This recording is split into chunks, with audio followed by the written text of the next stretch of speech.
Hey there. Tonight, we're traveling back 3,500 years to the scorched plains of Anatolia, where you're about to witness the greatest technological revolution in human history. You're standing in a Hittite forge at midnight, the air thick with smoke and mystery, watching sparks fly from a metal that shouldn't exist yet, while the rest of the world is still clinging to their bronze weapons. You're about to discover how a secretive mountain people accidentally stumbled upon the technology that would change warfare forever.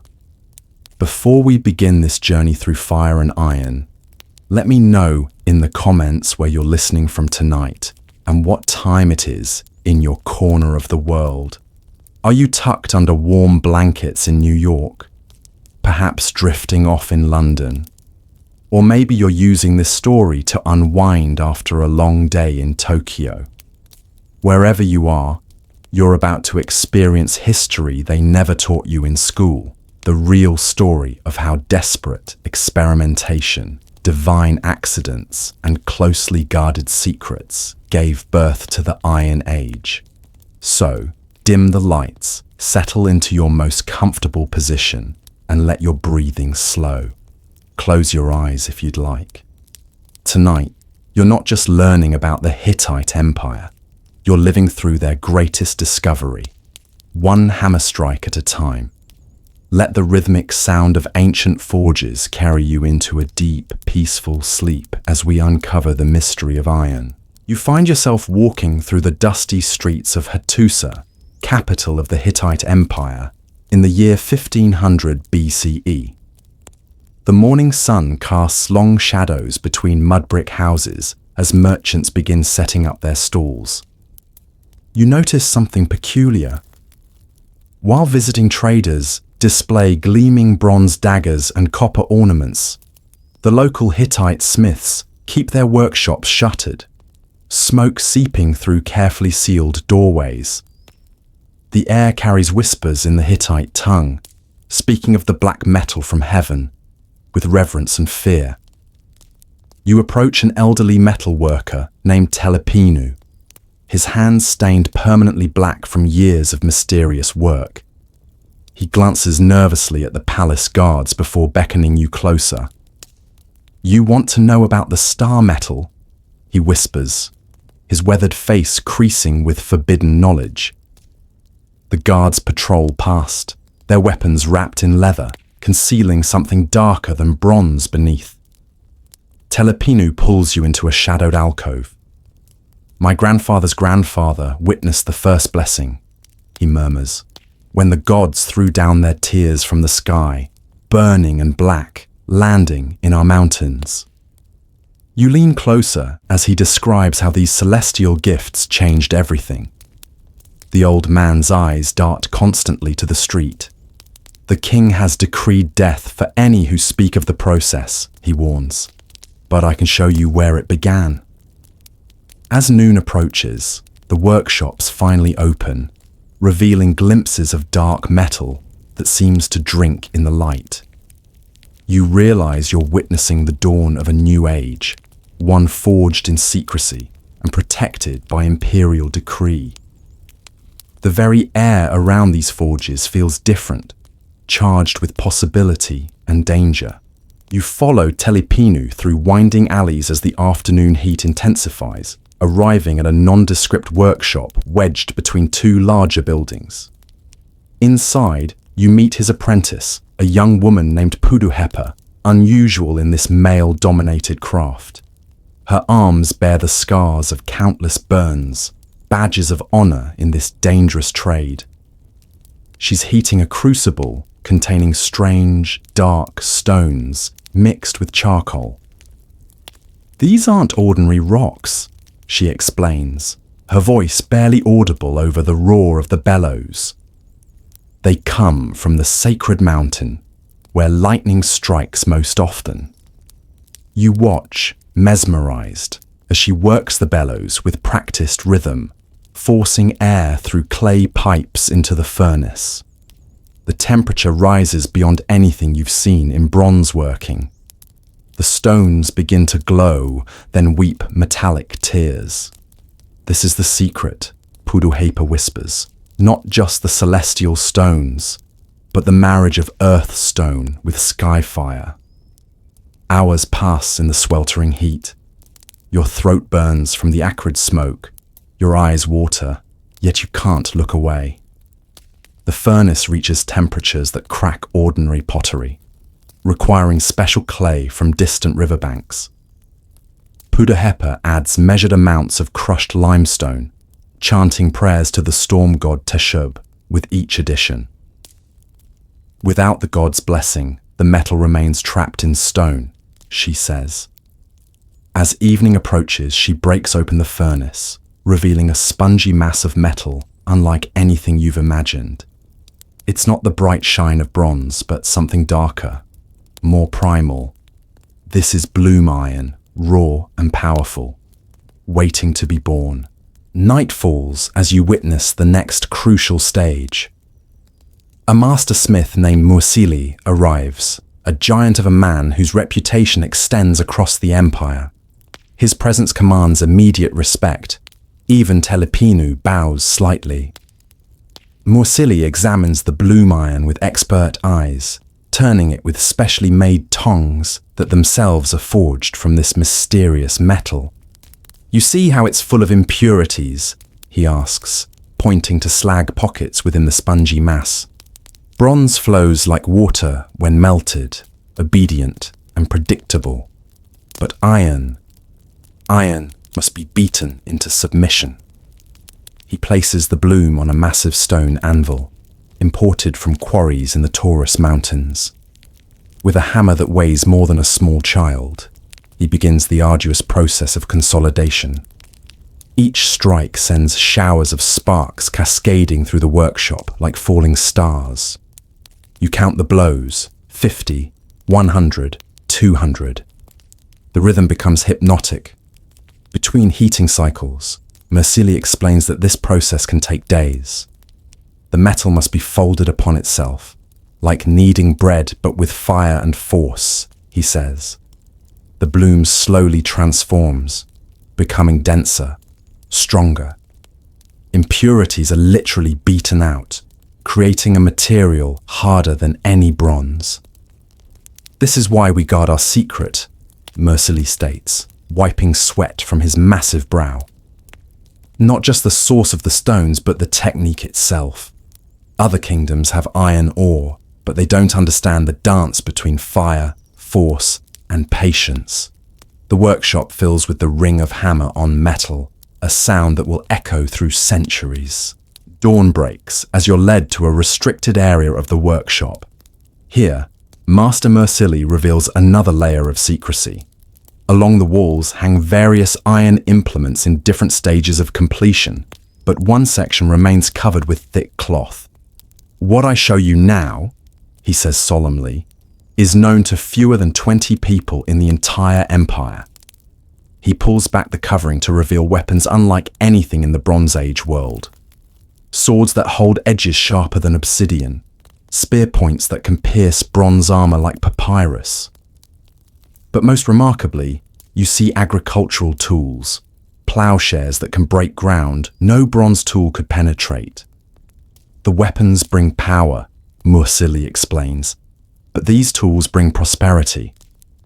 One iron plow does the work of 3 bronze ones and lasts 5 times longer. You handle a small knife, feeling its unusual weight and balance. The metal seems alive somehow, holding warmth from the forge differently than bronze. Telepinu joins you, adding historical context. When my grandfather was young, we were a minor kingdom, surrounded by greater powers.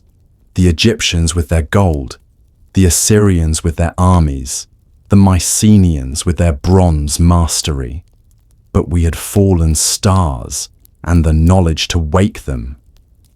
He describes how the early Hittite kings recognized the strategic importance of this discovery, establishing state monopolies on iron production. Every smith who knows the process swears an oath to the storm god. Breaking it means death, not just for them, but their entire family line. You're taken to the palace district where you meet someone unexpected.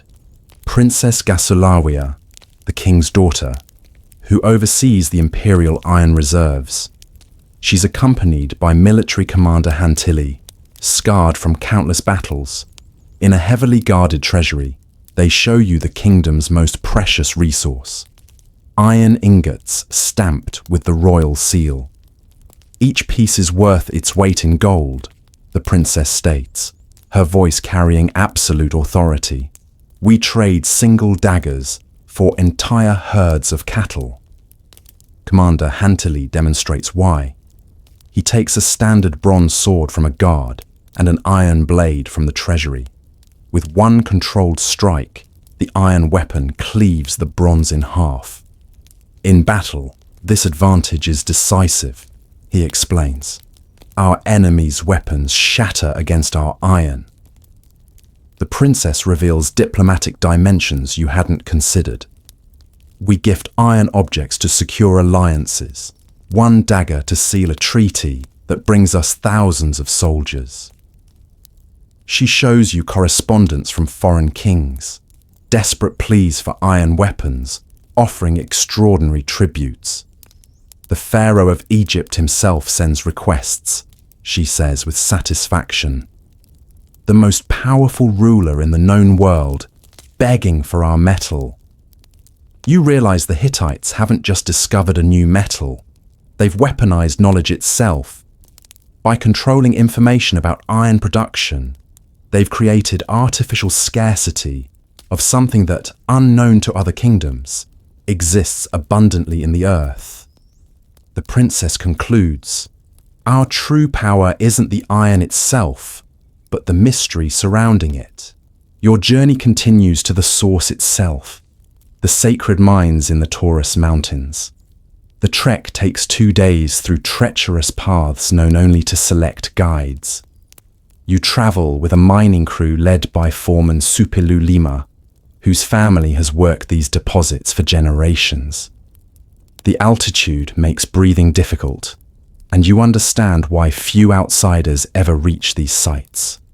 The mountains themselves protect our secret, Supilu Lima explains as you climb narrow ledges. At the mine entrance, religious ceremonies precede any work.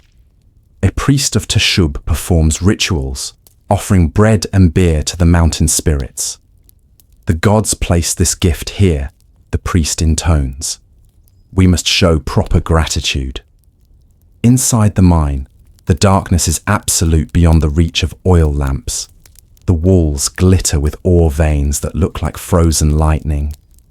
Supilu Lima shows you how they identify the richest deposits. See how this rock weeps rust when wet? That's the iron crying to be freed. The mining process is backbreaking. Workers chip away with bronze tools.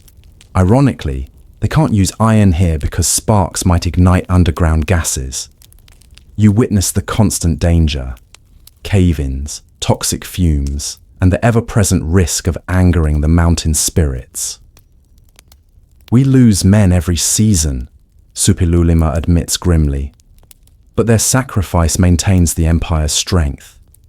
The ore is loaded into baskets, each one representing days of labor. You help carry one load, feeling the weight of empire on your shoulders. As you emerge into daylight, you appreciate why this metal is so precious. Back in Hattusa, you spend time in the royal armory with the master armorer, Tudhalia. Unlike the secretive smiths, he's eager to showcase his craft, proud of transforming raw iron into military superiority. His workshop employs 30 specialists, each mastering one aspect of weapon creation. Iron requires different techniques than bronze, he explains, showing you a blade in progress. Bronze is cast in molds, but iron must be shaped by hammer alone.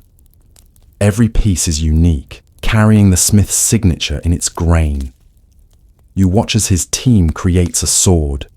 One specialist forges the blade, another shapes the tang, A third wraps the grip with leather. The process takes weeks, not the days required for bronze weapons. Tudalia demonstrates the critical innovation of carburization. "Watch closely," he says, packing the heated blade in charcoal. The iron drinks the essence of fire itself, becoming something new, what future ages will call steel. The transformation is subtle but profound. The blade's surface hardens while maintaining a flexible core, creating weapons that can bend without breaking and hold edges that seem impossible. "A bronze sword is beautiful," Tudalia states, "but an iron blade is alive. It remembers every strike, every battle, growing stronger through use." He shows you ancient blades, some passed down through generations, their surfaces patterned like flowing water. "These patterns tell stories," he says, tracing the metal's grain.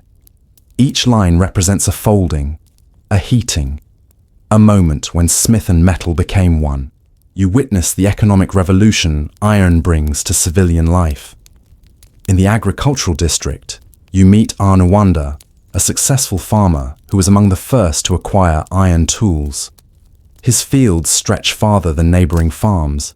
His crops grow in soil others can't cultivate. "Before iron, this land was worthless," he explains, showing you rocky terrain now converted to fertile fields. Bronze plows broke or bent on these stones, but iron cuts through earth like a knife through cheese. His iron sickles harvest grain faster, his axes clear forest more efficiently. You help with the harvest, feeling the difference yourself.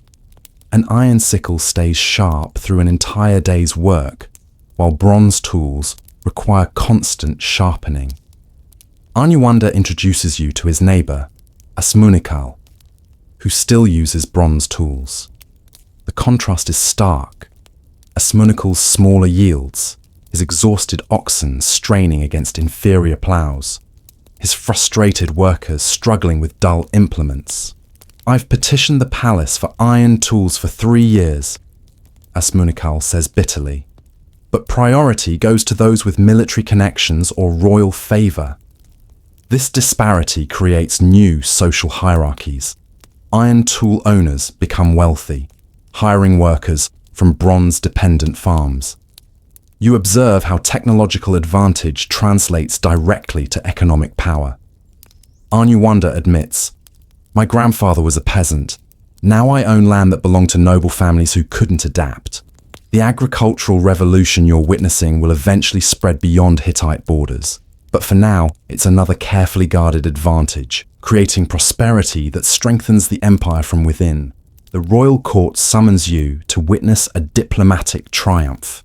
The Egyptian ambassador, Amenhotep, arrives with a caravan of unprecedented tribute, 20 talents of gold, precious stones from Nubia, and promises of military support, all for a single iron dagger. You watch the ceremony from the gallery as King Tudalia IV receives the ambassador. The tension is palpable. Egypt has never shown such deference to the Hittites before. The iron dagger, wrapped in purple cloth, sits on a pedestal between them, like a small god. "Great King of Hatti," Amenhotep begins, his voice strained with reluctant respect. Pharaoh Rameses sends greetings and these humble gifts. The irony isn't lost on anyone. Egypt, with its ancient glory and vast wealth, essentially begging for Hittite technology. The king responds with calculated generosity, presenting the dagger as if bestowing divine favor. "Let this blade seal our friendship," he declares. "May it protect Pharaoh as the storm god protects Hatti." Later, you speak with the court scribe, Hattusili, who records these exchanges. "This single dagger," he reveals, "ensures Egypt won't support our enemies for at least 5 years. We've bought peace with metal worth less than 1 golden statue." He shows you records of similar exchanges with Babylon, Assyria, and Mycenae. each transaction carefully calculated, iron parceled out to maintain balance of power. We never give enough for them to study our techniques, Hattusili explains. Just enough to keep them dependent, hoping for more. A crisis strikes the empire. One of the secret smelting sites has been discovered by Assyrian spies. You accompany General Hattu and his iron-armed elite guard to assess the damage. The journey to the compromised facility takes you through territory suddenly feeling vulnerable. If the Assyrians learn our process, Hattu says grimly, our advantage evaporates overnight. At the site, you find chaos. 2 smiths lie dead, apparently killed while trying to destroy evidence. The furnaces have been deliberately broken, clay tablets with temperature records smashed, but signs of foreign intrusion are everywhere. Hattu interrogates surviving workers with harsh efficiency. Through tears and fear, the story emerges. Assyrian agents, disguised as merchants, had been observing for months, finally attacking when the guard rotation changed. "They took Piasili," a young apprentice sobs. "He knows the entire process." Hattu's face darkens. This is the Empire's nightmare scenario. Their monopoly threatened not by military defeat, but by information theft. The general makes a terrible decision. "Burn everything," he commands. "Every workshop, every record, every tool. We'll rebuild elsewhere, but nothing useful remains here." You watch valuable infrastructure deliberately destroyed, understanding the desperate logic. As flames consume the facility, Hattu explains, we're not just protecting technique, but the mystery itself. If enemies think we destroy our own workshops, they'll believe the process requires something supernatural, something that can't be simply copied. The smoke rises like a signal fire, warning and deception combined. The captured Smith Piasili's fate becomes a cautionary tale you witness firsthand.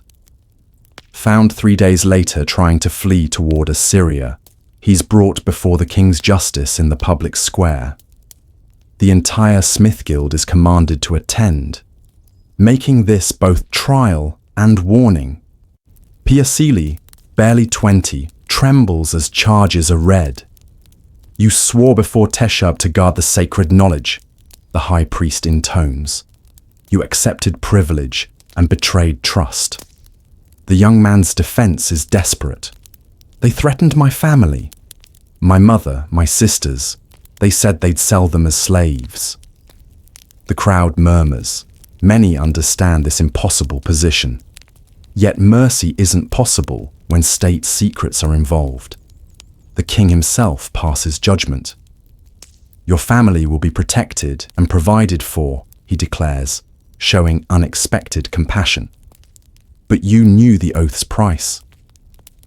The execution method is symbolic.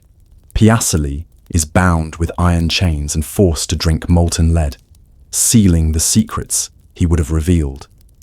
You turn away from the actual moment, but the screams burn into memory. Afterward, Master Telepinu finds you, shaken. "Harsh, yes," he says quietly. "But consider, that boy's weakness could have cost thousands of lives. If Assyria gains iron weapons, wars multiply, deaths mount endlessly." He points to the dispersing crowd. "Every smith here now understands. The knowledge we carry is both privilege and burden. We're not just craftsmen, we're guardians of empire." The lesson is clear. Technological advantage demands absolute loyalty. You're invited to witness the empire's most sacred ceremony, the annual Iron Festival, celebrating the anniversary of iron's discovery. The entire capital transforms for 3 days, but the crucial rituals remain secret. In the Temple of Teshub, high priests perform the marriage of stone and fire, a recreation of the first smelting. You watch from a designated area as they use the original furnace, preserved as a religious artifact. The ceremony begins at sunset, with chanting that hasn't changed in centuries. Priests add ore and charcoal in ritual portions, each accompanied by specific prayers. As the storm god brings lightning to earth, they intone, so we bring heaven's metal from stone. The furnace is lit with sacred flame, maintained continuously in the temple. Through the night, priests take turns working bellows in ritual patterns. 3 pumps, pause, 7 pumps, pause. A rhythm they claim the god himself revealed. By dawn, the bloom is ready. The high priest, using the original hammer supposedly blessed by Teshub, strikes it 3 times. The entire crowd holds their breath. If the bloom splits cleanly, the empire will prosper another year. If not, catastrophe awaits. This year it splits perfectly. The celebration erupts, citizens flood streets, iron tokens are distributed for luck, and smiths parade their finest works. You realize this festival serves multiple purposes: religious devotion, national unity, and psychological reinforcement of iron's mystical status. Even you, knowing the technical process, feel the powerful symbolism. The empire hasn't just mastered metal, they've created mythology around it. The empire's iron monopoly faces its greatest test when the Kaskas, northern barbarians, launch massive raids. You join the army's response, witnessing iron's military advantage firsthand. The Hittite forces, though outnumbered, prepare with quiet confidence. Commander Muwatalli addresses the troops. They have courage and numbers. We have iron and discipline. The battle begins at dawn in a valley perfect for ambush. Kaska warriors, wielding bronze weapons and raw ferocity, charge the Hittite lines. You watch from a hillside command post as the first clash demonstrates iron's superiority. Bronze spear points bend against iron armor. Bronze swords shatter against iron shields. The Kaskas' courage turns to confusion, then fear. They're fighting demons. You hear one scream as his axe breaks against a Hittite helmet. But the true advantage isn't just material.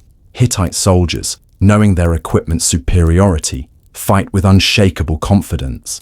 They advance steadily, an ironclad wall of discipline. The psychological effect multiplies the technological advantage. By noon, the Kaska retreat becomes a rout. Prisoners, examined later, reveal superstitious terror. Your warriors can't be human, one chieftain insists. No mortal weapons could resist ours so completely. Muwatalli ensures some prisoners are released to spread these stories. Fear, he explains, is sometimes more valuable than victory. Let them tell others that challenging the Hittite Empire means facing warriors armed by the gods themselves. The battle's aftermath reinforces what you've learned. Iron's power extends beyond its physical properties. The palace summons you for an unprecedented honor, witnessing the creation of the king's new ceremonial sword. Master swordsmith Urhi-Teshub, the empire's greatest blade master, has spent 3 years preparing. The sword will embody the empire's power, combining metallurgy with religious significance. In his exclusive workshop, Urhi-Teshub shows you materials gathered from across the empire. Iron ore from 7 different sacred mountains, charcoal from trees struck by lightning, water from the source of the Halys River. This blade, he says reverently, will carry the essence of our entire realm. The forging process takes 7 days and nights. You take turns with apprentices maintaining the sacred fire, never allowing it to die. Urhi-Teshub works in ritual cycles, 3 hours of hammering, followed by 3 hours of prayer. On the 4th day, he adds something extraordinary: fragments of meteoric iron saved for generations. Sky metal mixed with earth metal, he explains. The blade will bridge heaven and earth. Each folding creates patterns in the steel, like flowing water or wind-blown clouds. By the seventh dawn, the blade is complete. The polishing alone takes another full day, revealing patterns that seem to move in changing light. The king arrives for the blessing ceremony. As he lifts the sword, sunlight catches the blade, and for a moment, it seems to blaze within a fire. "This blade will never leave the royal line," the king declares. It is Hati itself, forged in metal. You discover the Empire's most guarded secret isn't technique, but infrastructure. Deep beneath Hattusa lies a network of underground storage chambers holding strategic iron reserves. Administrator Cantuzili, trusting you after months of observation, grants access to this hidden wealth. The descent takes you through multiple checkpoints, each guarded by soldiers who've taken vows of silence. The chambers, carved from bedrock, maintain perfect temperature and humidity for metal storage. "We learned from Egypt's grain reserves," Cantuzili explains. "But instead of food for famine, we store power for crisis." The sight takes your breath away. Thousands of iron ingots, weapons, and tools, organized by type and quality. Some sections hold experimental alloys. Others contain captured foreign attempts at iron making. This represents 40 years of accumulation, Cantuzili states, enough to equip every adult male in the Empire if necessary. He shows you the recording system, clay tablets tracking every piece's location, quality, and designated purpose. The king could lose every surface forge, every mine, and still maintain military superiority for a generation. You realize this reserve represents ultimate insurance.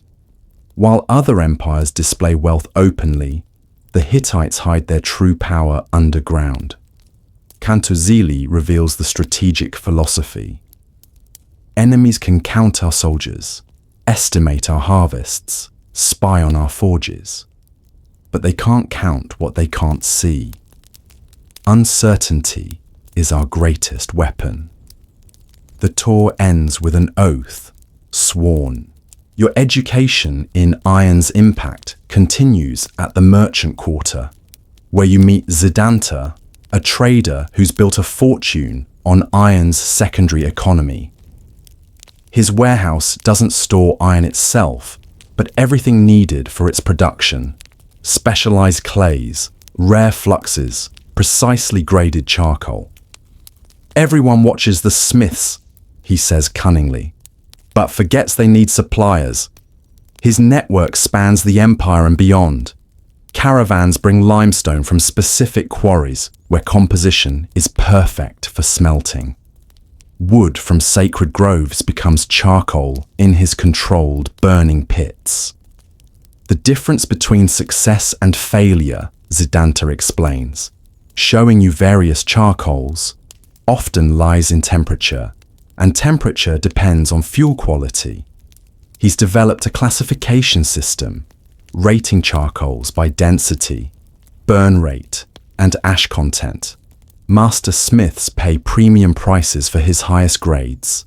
You observe his negotiations with smiths, each transaction a delicate dance.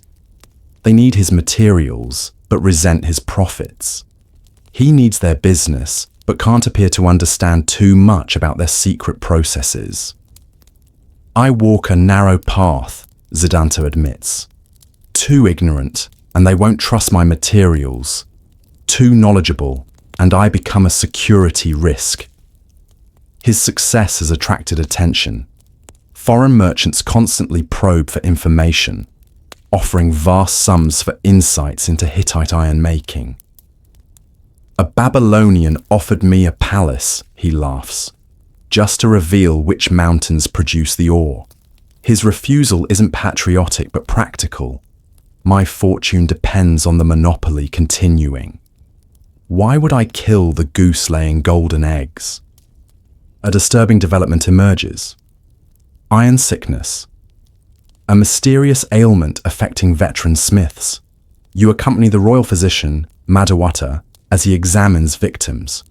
The symptoms are consistent: persistent cough, grey-tinged skin, extreme fatigue. "It's the god's price," one dying smith wheezes. "The metal takes as much as it gives." Madhuwata, surprisingly scientific for his era, disputes the supernatural explanation. "Notice how it only affects those who work the initial smelting," he observes. "The forge workers who handle finished iron remain healthy." His investigation leads to the smelting furnaces. He observes the smoke, the ore dust, the working conditions.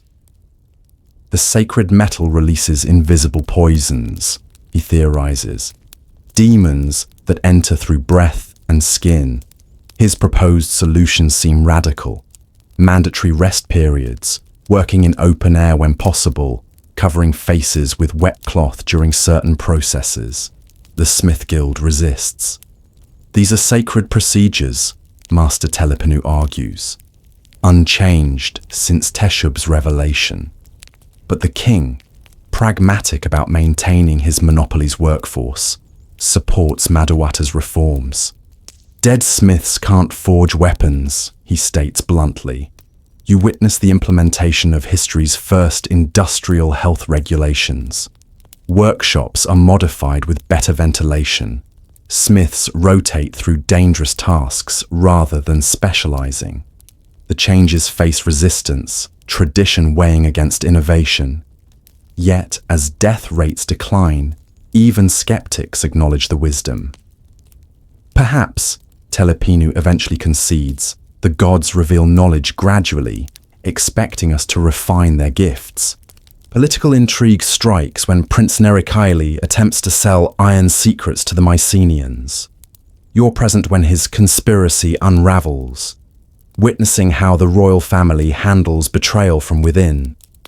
The prince, ambitious and overlooked for succession, had promised complete technical knowledge for Mycenaean support in a coup. The plot's discovery comes through an unexpected source. A Mycenaean spy who, captured and tortured, reveals the prince's offers to save himself. The confrontation occurs in the throne room, royal family gathered for what appears to be a routine council. The king springs his trap, having Mycenaean correspondence read aloud. Prince Nerikaili's face transforms from confusion to recognition to desperate calculation. "You would strengthen our enemies for personal gain?" the king asks, voice deadly quiet. The prince's defense is bitter. "You give my birthright to weakling brothers while I, your strongest son, am pushed aside." The royal family's response demonstrates cold pragmatism. Rather than public execution that would advertise vulnerability, they orchestrate an accident. The prince falls from a tower that evening, his death blamed on excessive wine. His co-conspirators simply disappear, their fates unknown but widely suspected. The queen herself addresses the court. "Let all understand. Blood relations offer no protection for treason. The empire's strength supersedes family bonds. You realize the iron monopoly has corrupted even natural affection, turning families into potential security threats. Every person with knowledge becomes someone who might betray it. Trust becomes a calculated risk. You witness the empire's attempt to stay ahead through innovation. Master Engineer Lupaki has been commissioned to develop new applications for iron, pushing beyond traditional weapons and tools. His workshop resembles a magician's laboratory more than a forge. Iron's properties, he explains excitedly, extend beyond hardness. He demonstrates springs made from specially treated iron, coiled and maintaining tension, impossible with bronze. Imagine siege weapons with iron components, he says, showing miniature catapult designs. Greater range, more durability. His most intriguing creation is iron wire, drawn through progressively smaller holes in iron plates. Strength of rope with thinness of thread, he describes.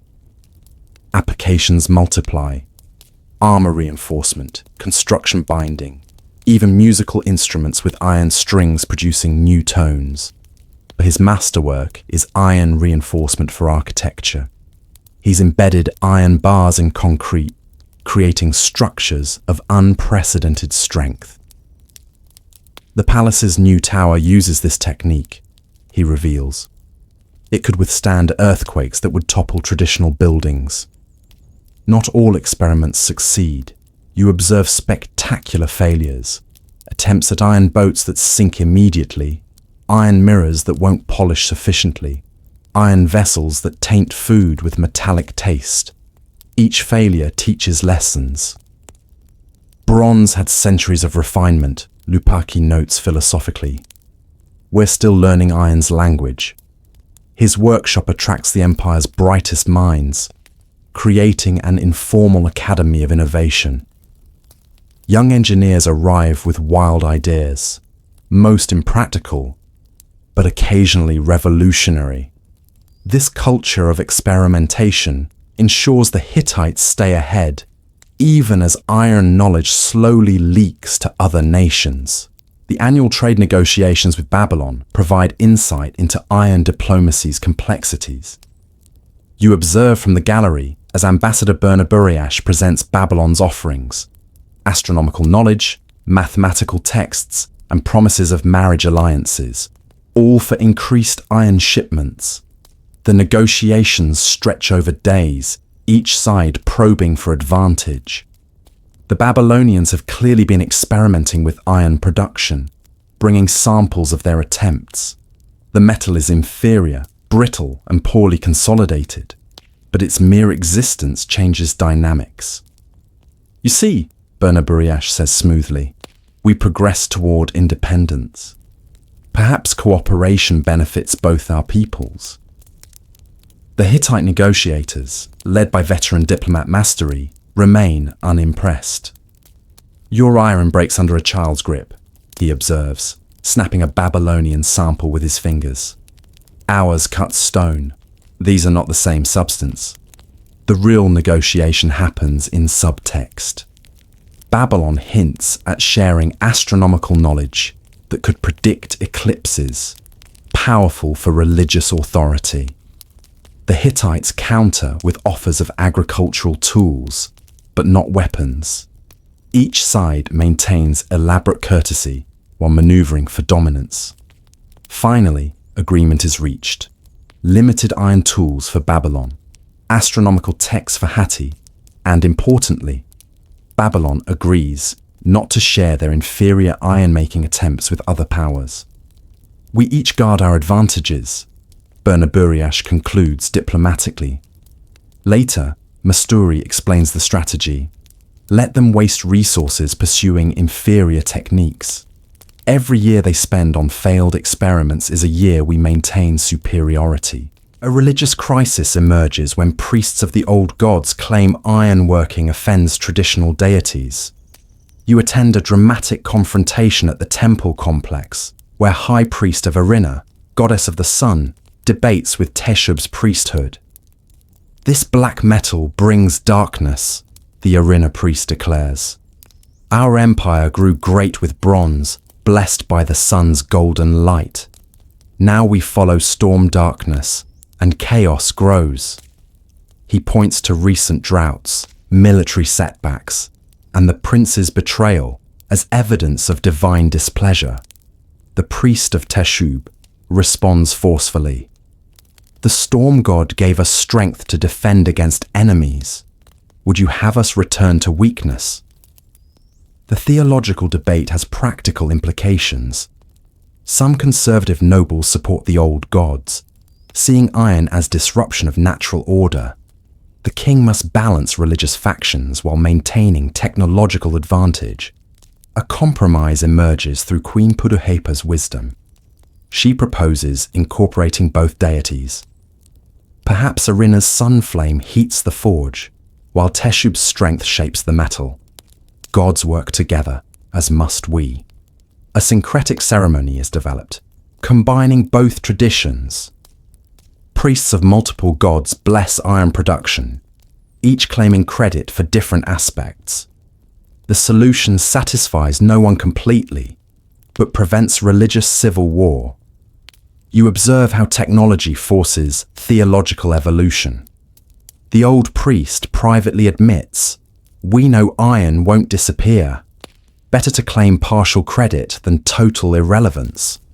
This religious adaptation ensures iron production continues without spiritual opposition, demonstrating how practical needs reshape even divine interpretation. You're granted rare access to the women's workshop, where female smiths create specialized iron items. Led by master craftswoman Aniwiani, these artisans produce delicate yet functional pieces, surgical tools, jewelry findings, and intricate decorative work requiring smaller, more precise hands. Men forge weapons, Aniwiani explains, but we forge civilization. Her workspace differs markedly from the masculine forges. Smaller furnaces maintain exact temperatures. Specialized tools allow microscopic precision. The women have developed techniques the male smiths haven't imagined. You watch them create iron needles, impossibly thin, yet strong enough to pierce leather. Bronze bends at this thickness, Aniwiani demonstrates. Only iron maintains both delicacy and strength. They've also perfected decorative techniques, inlaying gold and silver into iron surfaces, creating pieces that combine metals previously thought incompatible. Their most remarkable creation is medical instruments. Working with physicians, they've developed surgical tools that maintain sharpness through multiple procedures. A bronze scalpel dulls after one deep cut, the workshop's medical specialist explains. Our iron instruments perform dozens of operations. The women guard their techniques as carefully as male smiths. Their guild operates independently, with its own apprenticeship system and trade secrets. Let men think they control iron, Aniwiani says with quiet pride. We control precision, and precision controls quality. This gendered division of labor creates unexpected innovation, each group pushing boundaries in different directions. The empire faces crisis when a massive earthquake damages the primary smelting facilities. You join emergency reconstruction efforts, witnessing how natural disaster threatens technological monopoly. The damage is catastrophic. Furnaces cracked, specialized clay pipes shattered, carefully maintained temperature chambers collapsed. Master Telepinu surveys the wreckage with despair. 40 years of refinement, destroyed in moments. But crisis breeds innovation. Young engineers propose radical redesigns, arguing destruction offers opportunity for improvement. The old furnaces were sacred relics, Lupaki argues. Now we can build better. The reconstruction becomes a generational conflict. Elder smiths want exact reproduction, preserving traditional methods. Younger craftsmen push for advancement, incorporating lessons learned through decades of operation. The king, pragmatic as always, supports innovation with conditions. Improve but maintain production. We cannot appear weakened. You participate in frantic construction, working day and night shifts. New furnaces incorporate Lupaki's reinforcement techniques, making them earthquake resistant. Ventilation systems use lessons from physician Madawata's health recommendations. Within 3 months, production not only resumes but improves. The new facilities produce higher quality iron more efficiently. The earthquake, initially seeming catastrophic, becomes catalyst for advancement. Sometimes, Telepinu admits grudgingly, the gods destroy to force improvement. The crisis also reveals the empire's resilience.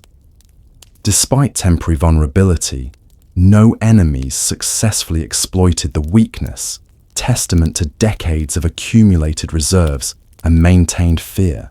A foreign scholar arrives with disturbing intelligence. The Mycenaeans have discovered different iron sources, and are experimenting with alternative production methods. You attend his secret briefing to the Royal Council. The scholar, Alexandros, defected for promise of Hittite citizenship. They don't replicate your methods, he explains through an interpreter. They develop their own. Using copper smelting knowledge, Mycenaeans created different furnace designs reaching necessary temperatures through alternative means. Their iron is still inferior but improving rapidly. Give them 5 years, Alexandros warns, and the quality gap closes significantly. This intelligence triggers fierce debate. Military leaders advocate preemptive war while Mycenaean iron remains inferior. Diplomats prefer economic strangulation through trade manipulation.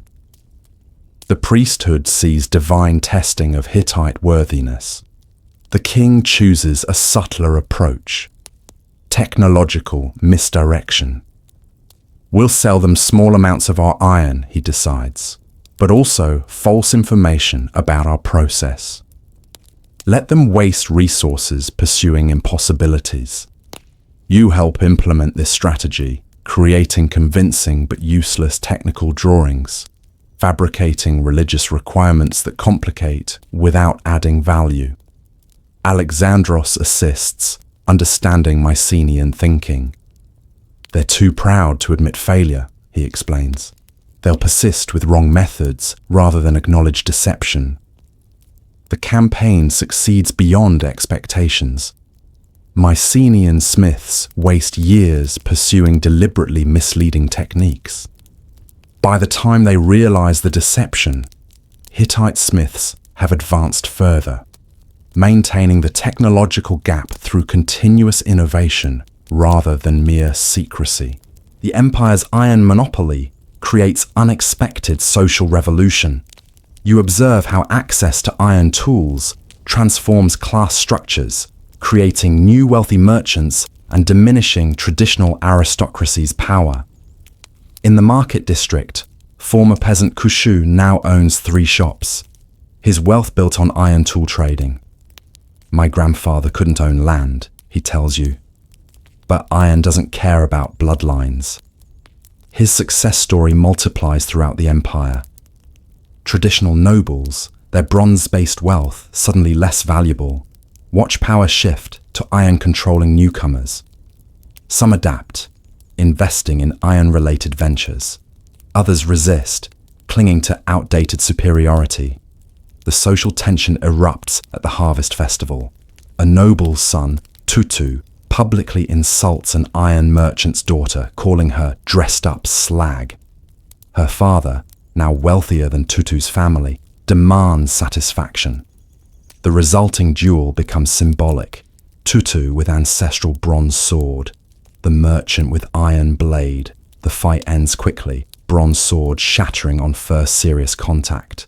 The merchant shows mercy, but the message resonates. Old privilege cannot withstand new technology's democratizing force.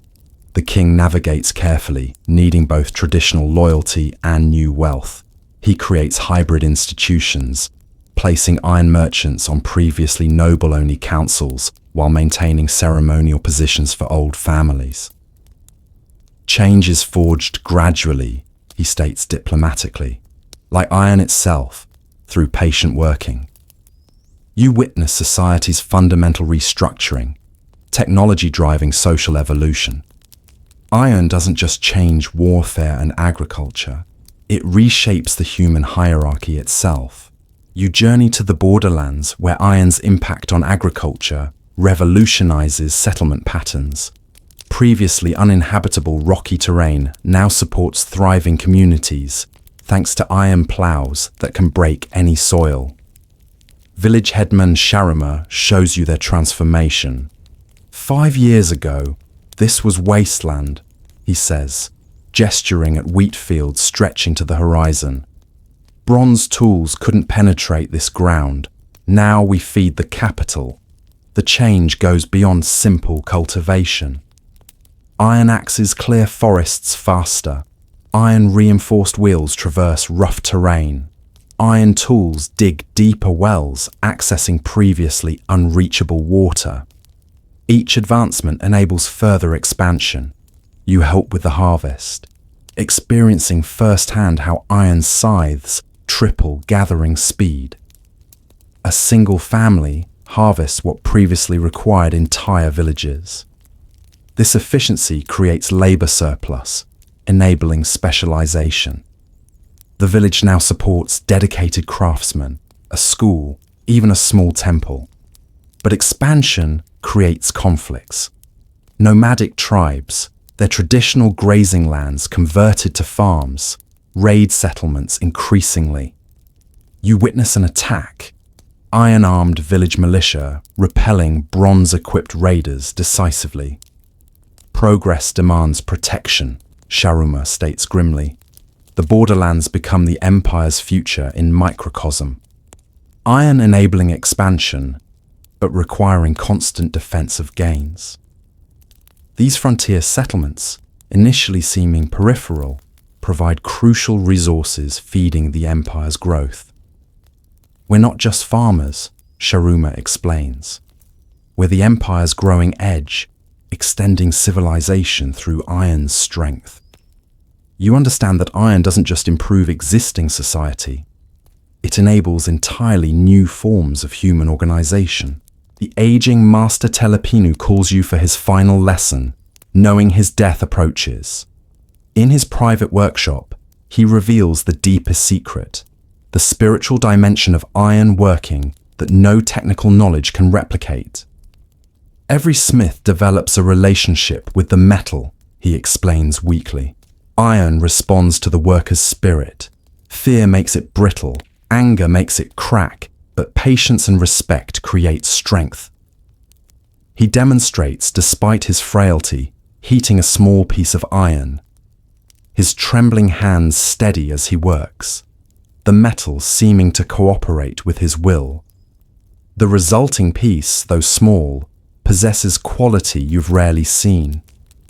This cannot be taught through words, he continues, only through years of practice, feeling the metal's moods, learning its language.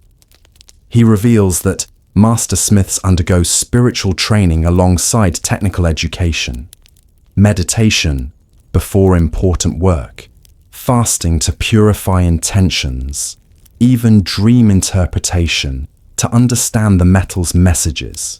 The Assyrians might learn our temperatures and techniques, he says, but without this spiritual component, their iron remains soulless.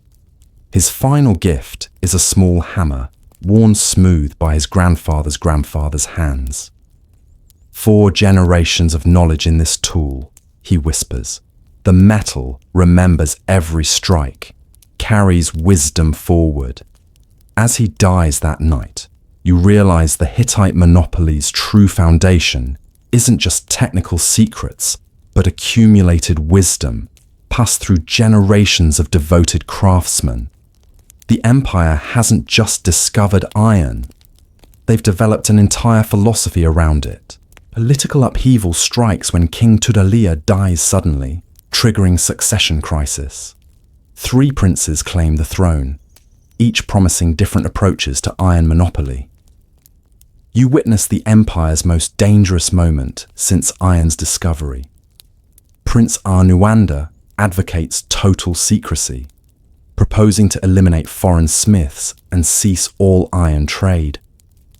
Prince Supilulima argues for controlled expansion, selling production knowledge to allies for massive tribute.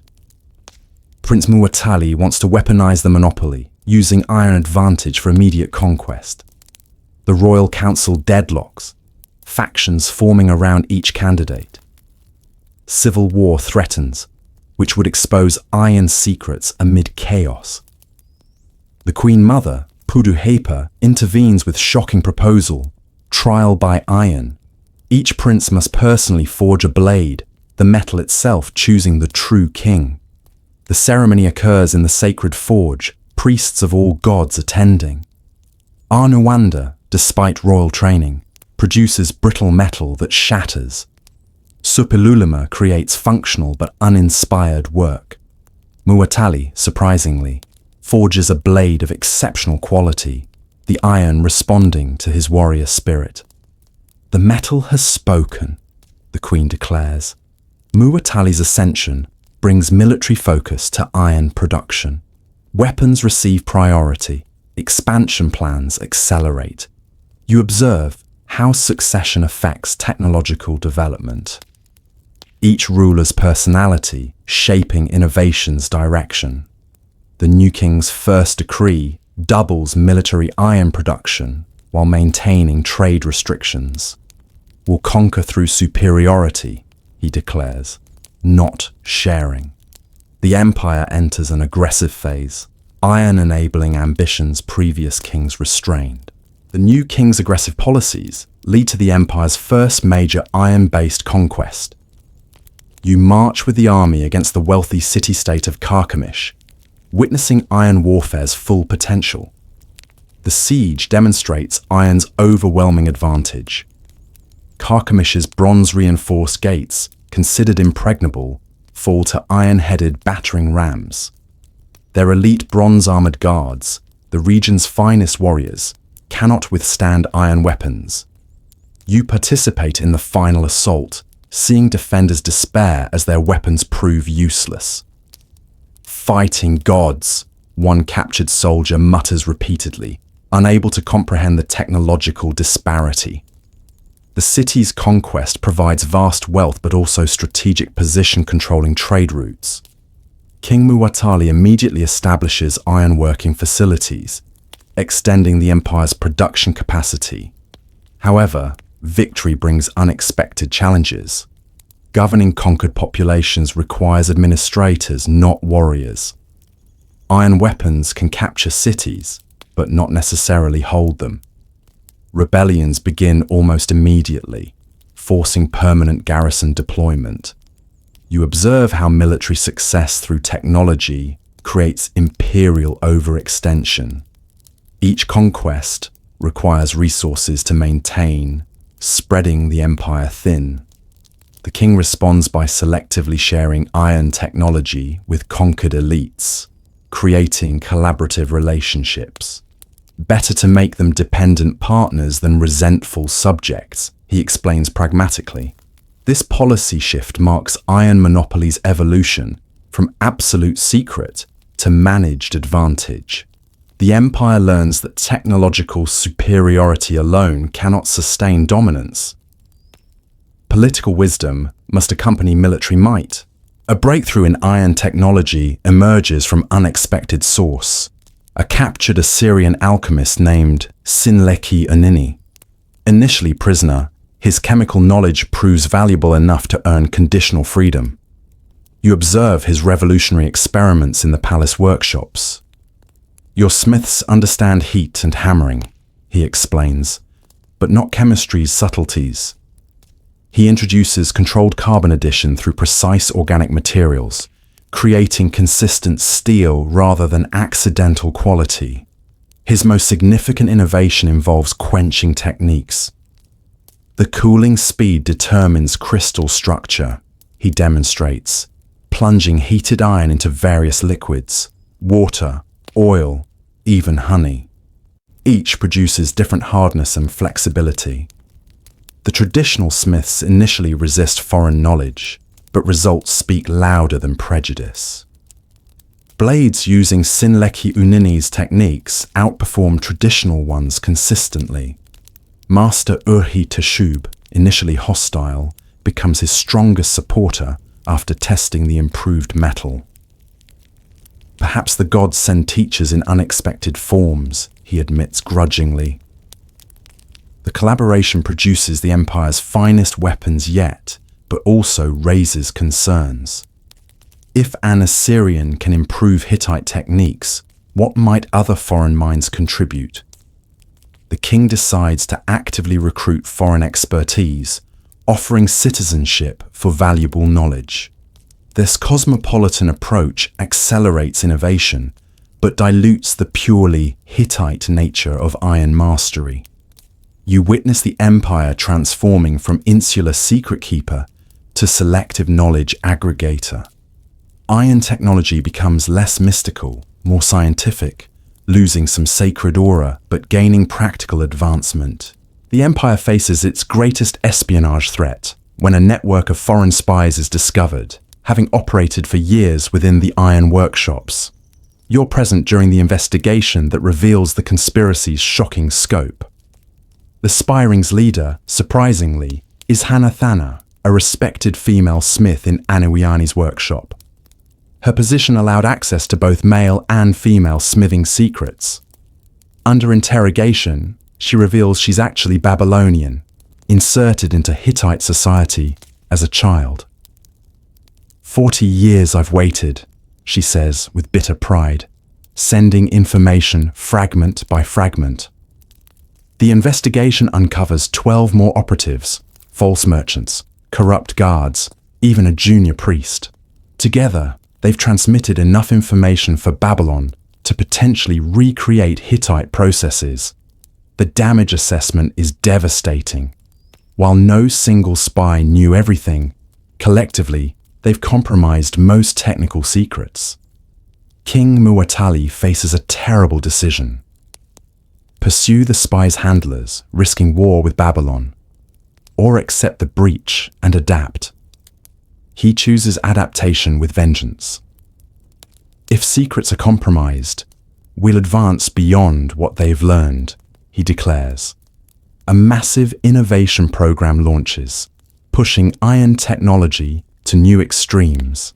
Simultaneously, assassination squads eliminate Babylonian smiths who received the stolen knowledge. The crisis transforms Hittite approach from protecting old secrets to continuously advancing beyond competitors' reach. Static knowledge is vulnerable, the king states.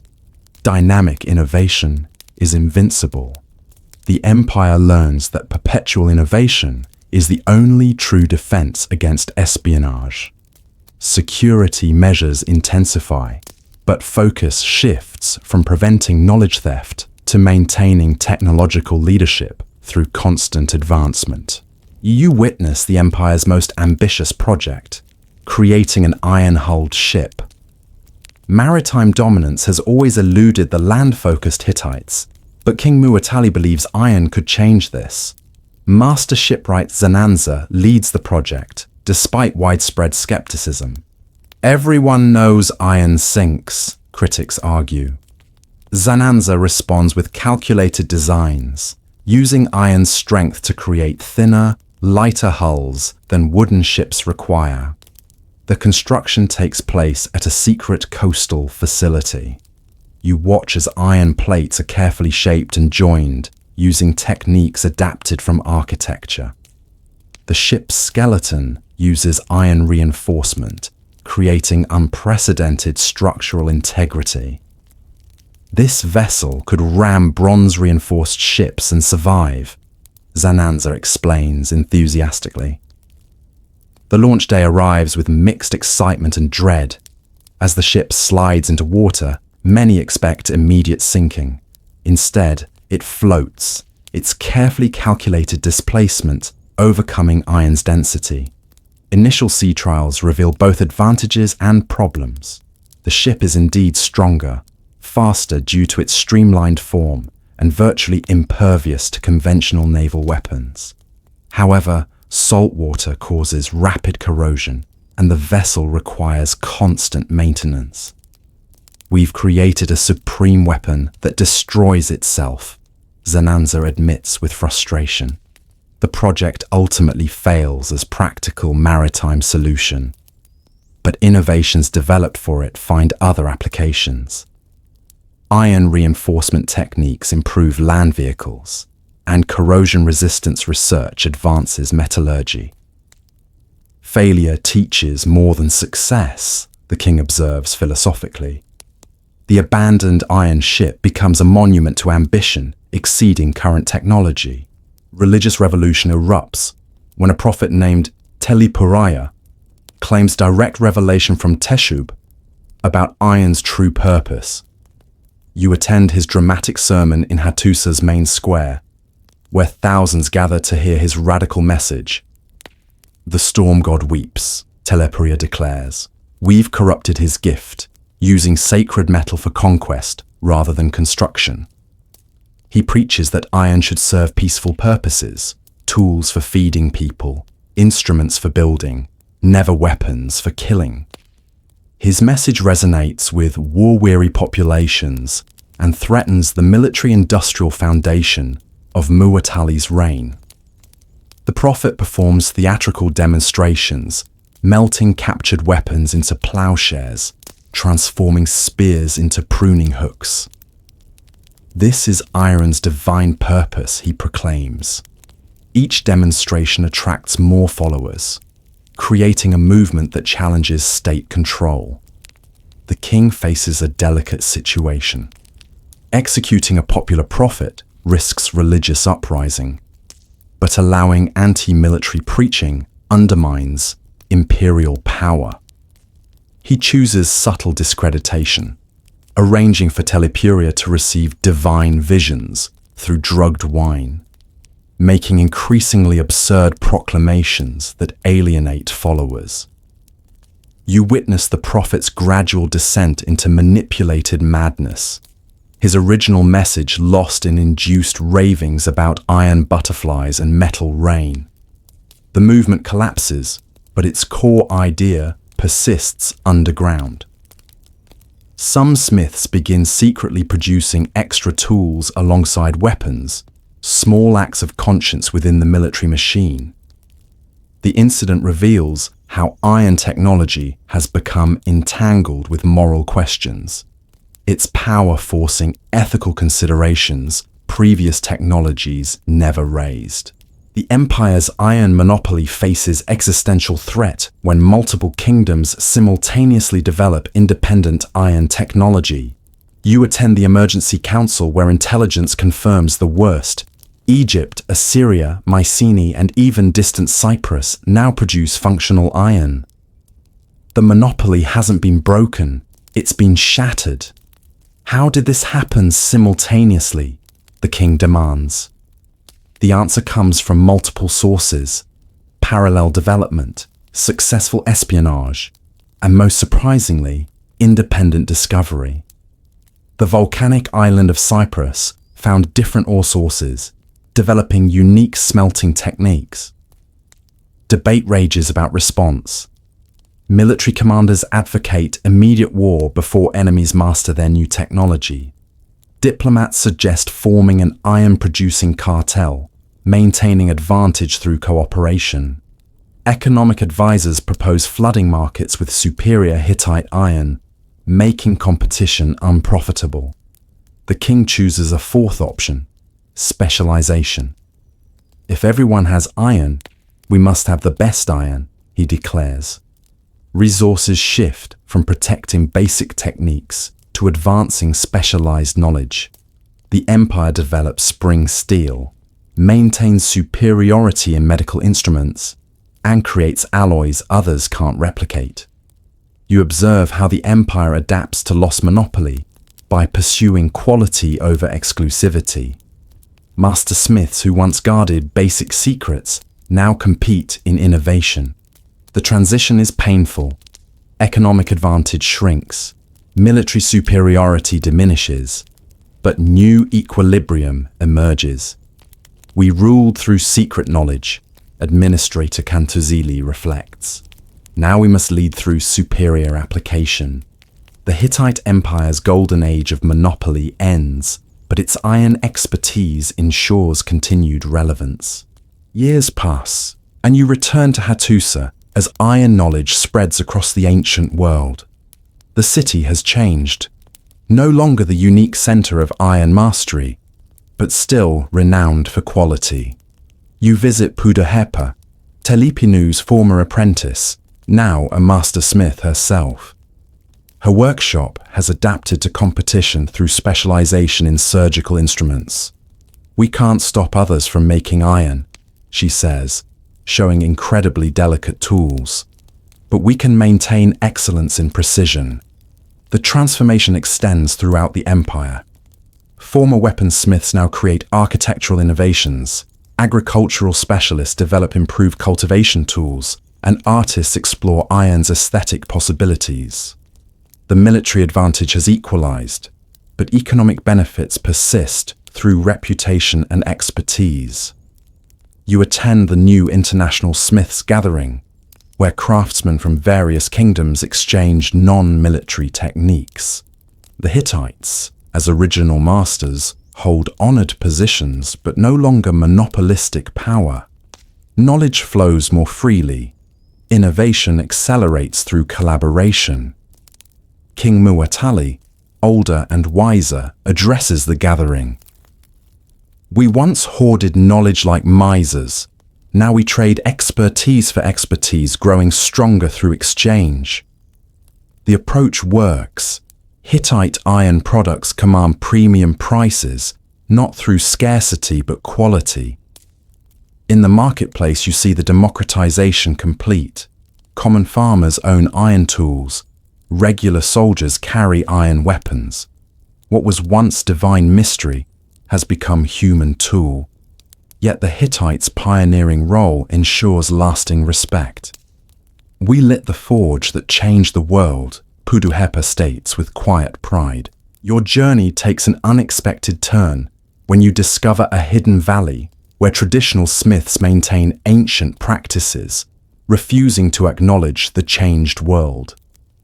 Led by Mursali's son, Halpasulupis, these conservatives preserve original Hittite techniques in pure form. The sacred methods must not be corrupted by foreign influence. Halpasulupis insists. Their workshop is a museum of early Iron Age technology, using tools and methods unchanged for generations. You watch them perform the original rituals, each hammer strike accompanied by traditional prayers, every process following religious prescriptions exactly. Their iron, while laboriously produced, possesses unique qualities. The traditional methods, though inefficient, create metal with distinctive grain patterns that modern techniques can't replicate. This is true Hittite iron, Halpasulupis states, bearing the storm God's own signature. A small market exists for their products among religious conservatives and collectors who value authenticity over efficiency. Priests particularly demand traditionally forged religious items, believing modern methods lack spiritual potency. The community struggles economically but maintains fierce pride.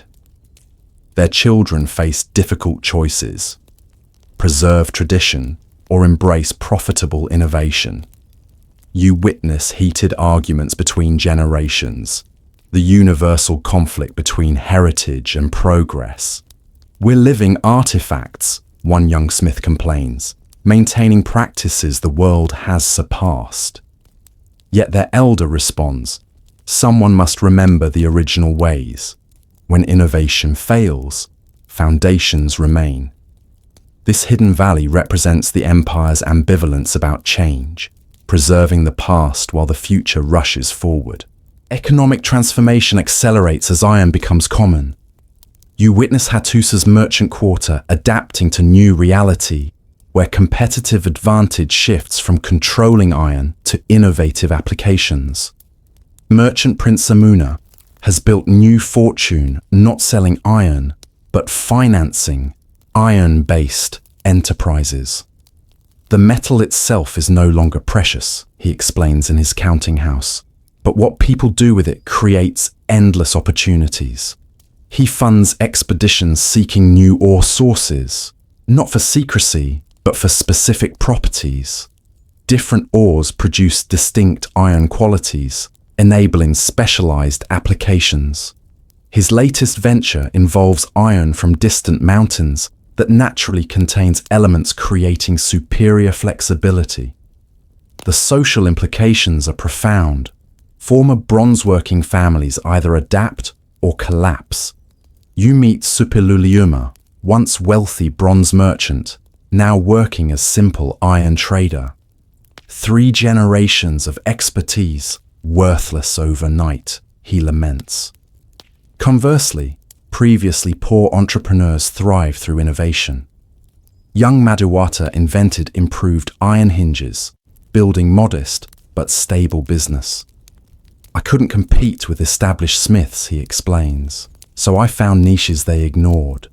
The market dynamics fascinate you. Iron's abundance creates price competition, driving efficiency improvements. Smiths who once worked leisurely, protected by monopoly, now race against competitive pressures. Quality variations create brand consciousness. Genuine Hattusa iron commands premiums despite technical similarity to competitors. You realize you're witnessing capitalism's early stirrings, born from technology's democratization. The empire's economic structure fundamentally reshapes around abundant rather than scarce resources. Military evolution forces strategic reconsideration as iron weapons become universal.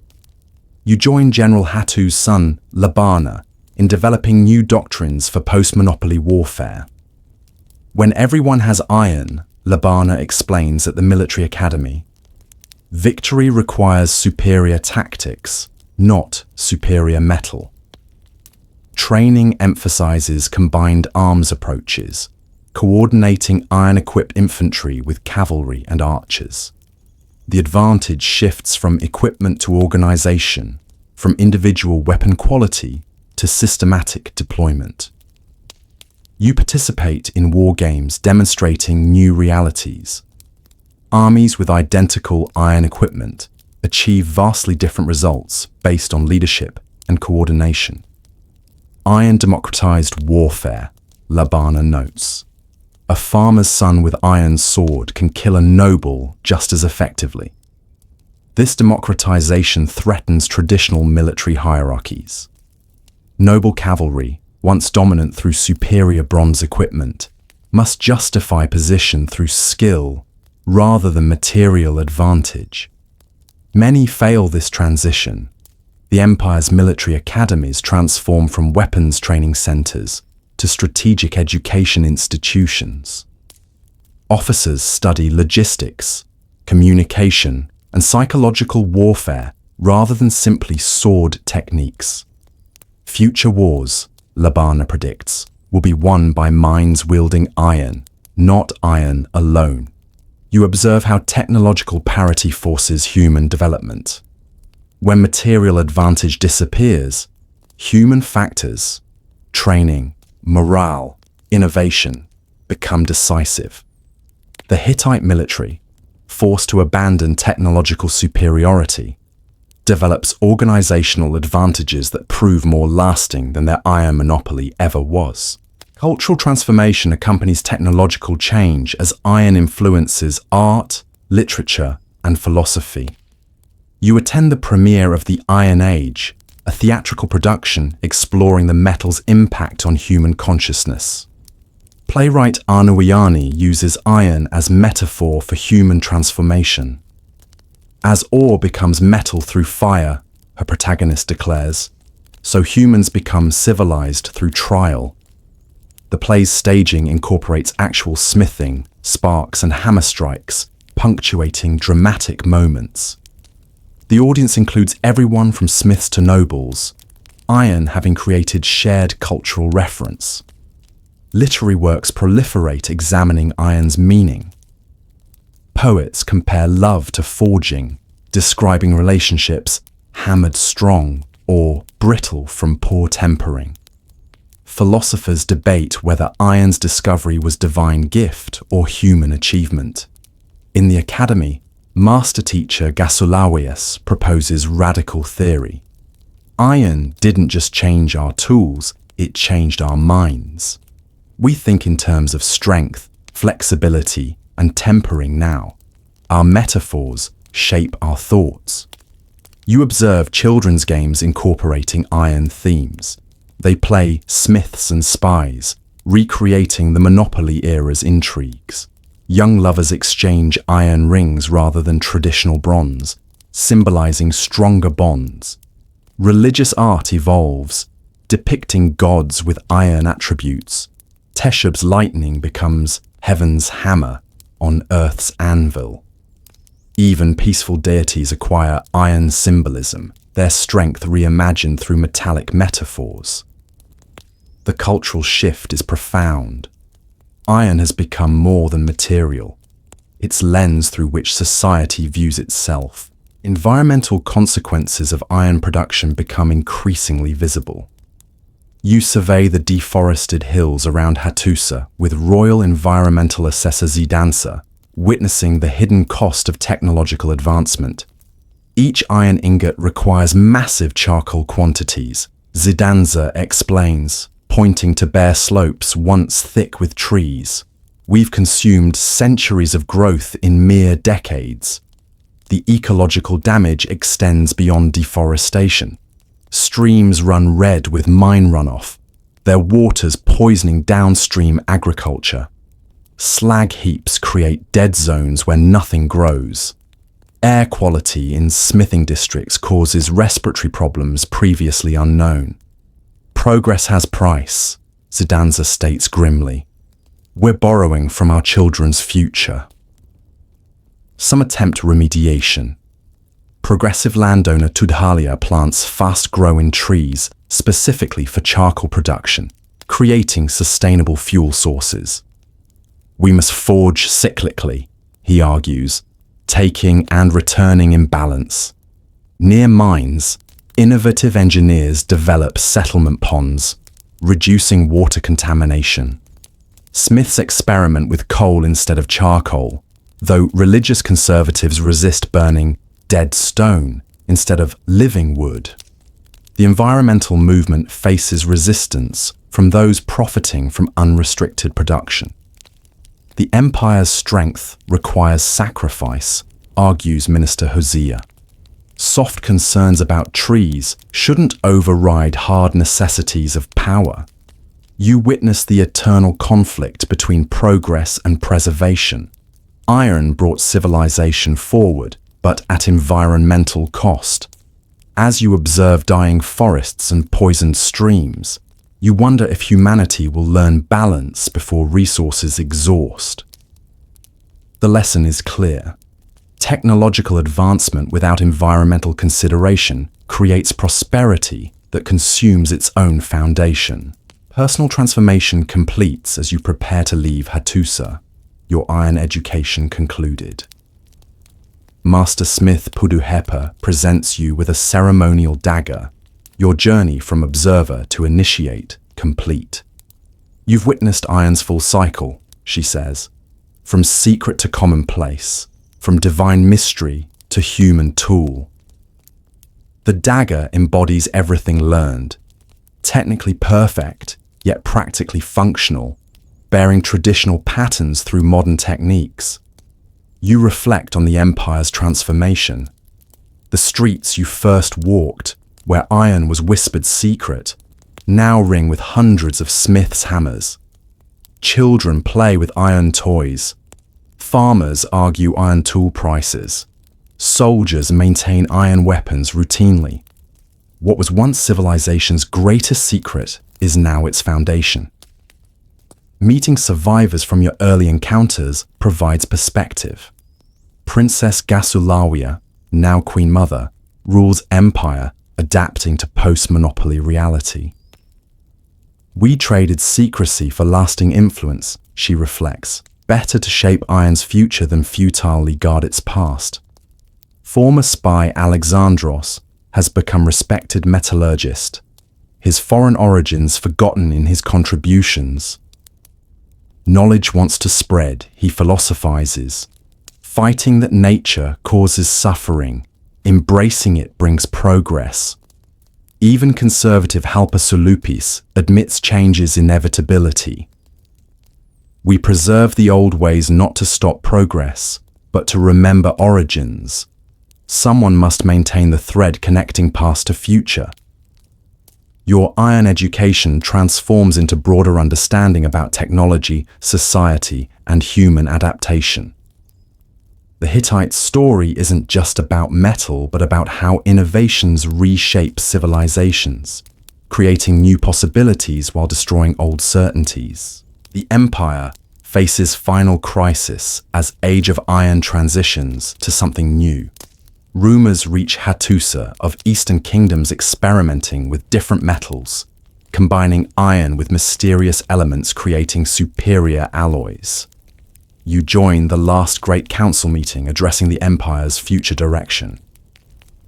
The Iron Age itself may be ending. King Muatali, now aged and contemplative, addresses assembled leaders. As we once moved from bronze to iron, others may move beyond iron to something we haven't imagined. The council debates response strategies. Some advocate aggressive acquisition of new knowledge. Others suggest perfecting existing iron mastery. Young Prince Suppiluliuma proposes radical approach. Instead of chasing next discovery, become indispensable through expertise. Let others discover, we'll perfect. This philosophy marks profound shift from innovation pursuit to refinement mastery. The Empire chooses to become ancient world's center for metallurgical excellence, regardless of specific metal. Resources shift from secret keeping to education, establishing academies attracting students across known world. You witness the Empire's final transformation from monopolist to mentor. The great library of metallurgy opens, documenting centuries of accumulated knowledge. Former secrets become curriculum, taught to anyone willing to learn. Knowledge hoarded dies with its keeper, the king declares at the library's opening. Knowledge shared lives forever. The Hittite Empire may eventually fall, but its metallurgical legacy will persist through students carrying expertise to distant lands, seeding technological advancement across civilizations. Years later, you return once more to witness the empire's twilight. The great Hittite state weakens from various pressures, but its iron legacy flourishes everywhere. You find Hattusa smaller, its walls crumbling, yet smithies still ring with productive hammering. The last direct student of Telepinu, ancient Payamaradu, maintains the original forge as shrine and school. Empires fall, he tells young apprentices from many nations, but knowledge endures. We taught the world iron, and that teaching continues through you. His students represent the diaspora of Hittite knowledge. Greeks, Egyptians, Assyrians, even distant Indians, all learning techniques that will seed their own civilization's advancement. You observe how technological knowledge transcends political boundaries. The empire that once killed to protect iron secrets now survives through freely sharing expertise. In the old palace, you meet the final Hittite king, Suppiluliuma II. His kingdom has shrunk to Hattusa's immediate vicinity, but he shows no bitterness. We lit a fire that warmed the entire world, he states. That matters more than territorial boundaries. The city's final festival celebrates not military might, but metallurgical mastery. Smiths from former enemy nations honor Hattusa as iron's birthplace, bringing offerings of their finest work. You gave us the tool to build civilizations, an Egyptian master states formally. As you prepare for final departure, you realize you've witnessed complete cycle, from discovery through monopoly to democratization, from secret to science, from power to legacy. The Iron Age the Hittites began continues, their empire ending, but their contribution eternal. The chronicle concludes with iron's ultimate democratization as you stand in a common marketplace, where iron tools are sold alongside vegetables and cloth. A young girl, perhaps 10 years old, purchases her first iron needle to learn sewing, the transaction unremarkable to everyone except you who remembers when iron was worth kingdoms. Her mother bargains the price down by a copper piece, treating the metal once reserved for kings as simple commodity. You reflect on transformation witnessed, from meteoric mystery to mankind's foundation, from divine secret to human tool, from empire's monopoly to everyone's possession. An old farmer passes, his iron plough worn from decades of use. He doesn't know his tool's history, doesn't care about ancient secrets or fallen empires. To him, it's simply the instrument that feeds his family. This, you realize, is iron's true victory, becoming so essential that its revolutionary nature is forgotten. At the harbour, ships with iron fittings depart for destinations the Hittites never imagined. Each vessel carries tools and knowledge that will transform distant lands. The multiplication of iron's impact exceeds anything the original discoverers envisioned. A young smith, setting up his first workshop, heats iron with casual expertise that once required lifetime's dedication. He learned techniques in months that originally took generations to develop. The accumulated knowledge of centuries has become apprenticeship's foundation. As evening falls, you count the smoke plumes from countless forges, each representing iron's integration into daily life. The Hittite Empire succeeded beyond imagination, not in maintaining power, but in transforming human capability. Your journey ends where it began, at the original sacred forge, now a monument within a small shrine. The furnace that first smelted earthly iron stands cold, decorated with offerings from grateful smiths worldwide. An inscription in multiple languages reads, "Here, humanity learned to wake the sleeping strength in stone." You place your own offering, the ceremonial dagger Puduhepa gave you, among thousands of others. Each piece represents someone whose life iron transformed. Warriors, farmers, builders, healers, artists. Together, they tell iron's complete story better than any chronicle could. A young priest maintains the shrine, knowing little of the technical details, but understanding the spiritual significance. People come here seeking blessing for their work, he explains. They believe the first forge holds special power, that touching it connects them to the original discovery. Perhaps he's right. As you touch the cold stones, you feel the weight of history, the desperate experiments, the careful secrets, the gradual revelation, the complete transformation. This furnace changed more than metallurgy. It changed humanity's relationship with the physical world. The sun sets through the shrine's entrance, its light catching the accumulated iron offerings, making them glow like the forge once did. In that moment, past and present merge. You see Telepinu's ghost nodding approval, Puduhepa's spirit still teaching, all the smiths who built the Iron Age watching their legacy continue. Tomorrow, you'll leave Hattusa forever, carrying its story to distant lands. But tonight, you sit by the cold forge, listening to the eternal sound of hammers from active workshops, the rhythm of progress that began here and continues everywhere. The Hittite Empire mastered iron before everyone else, not to rule forever, but to lift humanity onto a new foundation.